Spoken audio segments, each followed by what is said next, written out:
రంగారెడ్డి జిల్లా చెవెళ్ల పట్టణంలో రైతు రుణమాఫీపై ప్రభుత్వం దగా రైతు నిరసన దీక్షలో BRS party working president KTR, Maheshwaram మండల శాసనసభ్యులు సబితా ఇంద్రారెడ్డి, ఎమ్మెల్సీ పట్నం అవినాష్ రెడ్డి, దేశమల్ల ఆంజనేయులు, ఉద్యమకారులు, ఇతర సీనియర్ నాయకులు పాల్గొని అనంతరం కేటీఆర్ మాట్లాడుతూ 2 లక్షల రుణమాఫీ చేస్తామని హామీ ఇచ్చి ఎందుకు చేయటం లేదు అని విరుచుకుపడ్డారు. మాట్లాడుతున్నారు కదా, అవన్నీ కేటీఆర్ గారు చెప్తారు. ఒక్క రంగారెడ్డి జిల్లాదే చెప్తాను, 2,80,000 మంది అప్పులు తీసుకున్నారు. కానీ వాళ్ళు మాఫీ చేసింది ఎంత తెలుసా? 75,000 మందికి. ఒక్క 75,000 మందికి మాఫీ అయ్యిందంటున్నారు. ఇంకా 3వ విడత కూడా పడలేదు, కానీ చూపిస్తున్నారు. ఓకే, బ్యాంకులో పోతే అది కూడా చూపిస్తలేరు, పడింది అంటున్నారు. అప్లికేషన్లు ఇవ్వండి అంటున్నారు. రైతు ఎక్కడ పోవాలని అర్థం కాదు. అగ్రికల్చర్ ఆఫీసర్ల దగ్గర పొమ్మంటున్నారు, బ్యాంకుల దగ్గర పొమ్మంటున్నారు. ఇంతకుముందు ఎప్పుడన్నా కేసీఆర్ 2 సార్లు రుణమాఫీ చేసిండు కదా, ఒక్క దగ్గర అప్లికేషన్ పెట్టుకున్నామా? ఒక్కరి దగ్గరికైనా పోయినామా? ఒక్కరికైనా దండం పెట్టినామా? బ్యాంకులో లేసి రుణమాఫీ చేసిన కేసీఆర్ గారు ఎక్కడ? తను ఈరోజు చేయనికే చేతగాక అప్లికేషన్లు పెట్టుండి ఆఫీసర్ల చుట్టూ తిరుగుండి అని మాట్లాడుతున్న రేవంత్ రెడ్డి ఎక్కడ? చూడండి, ఒక్కసారి ఆలోచించండి. ఈరోజు మా జర్నలిస్ట్ సోదరులు ఇక్కడే ఉన్నారు. ఈరోజు రేవంత్ రెడ్డి గారి ఊరికి ఒక 2 లేడీ జర్నలిస్టులు పోయి ఉన్నారు.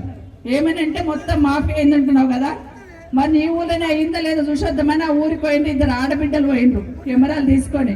ఊళ్ళో అందరు చెప్తున్నారంట, బిడ్డ నాకు కాలేదు అని చెప్తా ఉంటే, ఊర్లో ఉన్న కొంతమంది వచ్చి ఒక 50-60 మంది మగవాళ్ళు వచ్చి అసభ్యంగా ఆ మహిళా జర్నలిస్ట్ పట్ల ప్రవర్తించిన తీరు ఏదైతే ఉందో, నిజంగా సభ్య సమాజం తలదించుకునే విధంగా ముందు ఆ దాడిని ఖండిద్దాం. రేవంత్ రెడ్డి గారు, నీ ఇంటి ముందు నువ్వు పుట్టిన నీ ఇంటి ముందు 2 లేడీ జర్నలిస్టుల మీద దాడి జరుగుతా ఉంటే, కావాలని ఈరోజు వాళ్ళను ఎంత అసభ్యంగా తిట్టుకుంటూ మీరెందుకు వచ్చిండ్రు ఇక్కడికని వెనుకనేమో మాట్లాడే వాళ్ళు మాట్లాడుతున్నారంటే, ఆ బిడ్డలు ఏమన్నారు?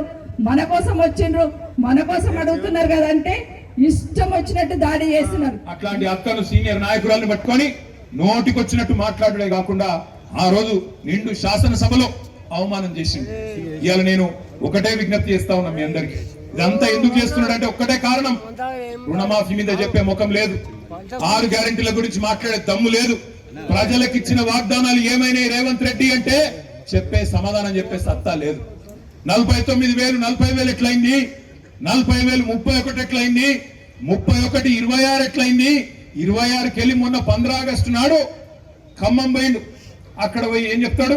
అయిపోయింది రుణమాఫీ, 17,900 కోట్లు వేసినా ఒడిసిపోయింది, మొత్తం 100% అయిపోయింది అన్నాడు. ఇక్కడ రైతులు బగ్గుమన్నారు. ఎక్కడైందయ్యా రుణమాఫీ? తప్పు చెప్తున్నావు నువ్వు, తప్పుడు కూతలు కూస్తున్నావు, రేవంత్ రెడ్డి అబద్ధం చెప్పకు అని ఊరూరా రైతులు సావు డప్పు కొట్టుడు మొదలు పెట్టింది. బ్యాంకుల కాడ లొల్లి, ప్రభుత్వ కార్యాలయాల కాడ లొల్లి, గ్రామ పంచాయతీల కాడ లొల్లి, రైతు వేదికల కాడ లొల్లి, ఎక్కడికక్కడ రైతులు కదిలే వరకు భయం పట్టుకున్నది రేవంత్ రెడ్డికి. నేను సవాల్ చేసిన, రేవంత్ రెడ్డి నువ్వు చెప్పిన మాట వాస్తవం అయితే, నీ మాటల్లో నిజం ఉంటే, నీ సొంత ఊరు కొండారెడ్డిపల్లె, వంగూరు మండలం అచ్చంపేట నియోజకవర్గం కొండారెడ్డిపల్లె. దమ్ము సెక్యూరిటీ వద్దు, అధికారులు వద్దు, ఎవరొద్దు, ఒకటే కారులో పోదాం, మనం పోయి ప్రజల కాడ కూర్చున్నాం, రైతుల కాడ కూర్చున్నాం.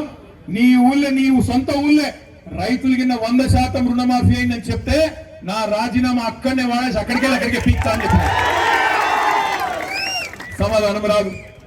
అవసరమైతే గల్లా బట్టి అడగాలి, ఏమాయి కొడక 2 లక్షల రుణమాఫీ అన్నావు ఎక్కడ పోయిందని అడగాల. ఇవాళ 2 ఆడబిడ్డలు జర్నలిస్టులు ఏం తప్పు చేసిండ్రు? వాళ్ళు ఏమన్నారు? వాళ్ళు రేవంత్ రెడ్డిని ఏమన్నా బూతులు తిట్టినరా? నీ లెక్క లాగుల తొండలు ఇచ్చి పెడతామన్నారా? ఏమన్నారా? నీ లెక్క అడ్డమైన భాష మాట్లాడినరా? ఏం చేసిండ్రు పాపం? ఒక అమ్మాయి విజయారెడ్డి అనే జర్నలిస్టు, ఇంకొక అమ్మాయి సరిత అనే ఆడబిడ్డ, ఇద్దరు సీదా కొండారెడ్డిపల్లెకి పోయినారు. కొండారెడ్డిపల్లెలో నిజంగా రుణమాఫీ జరిగిందా లేదా?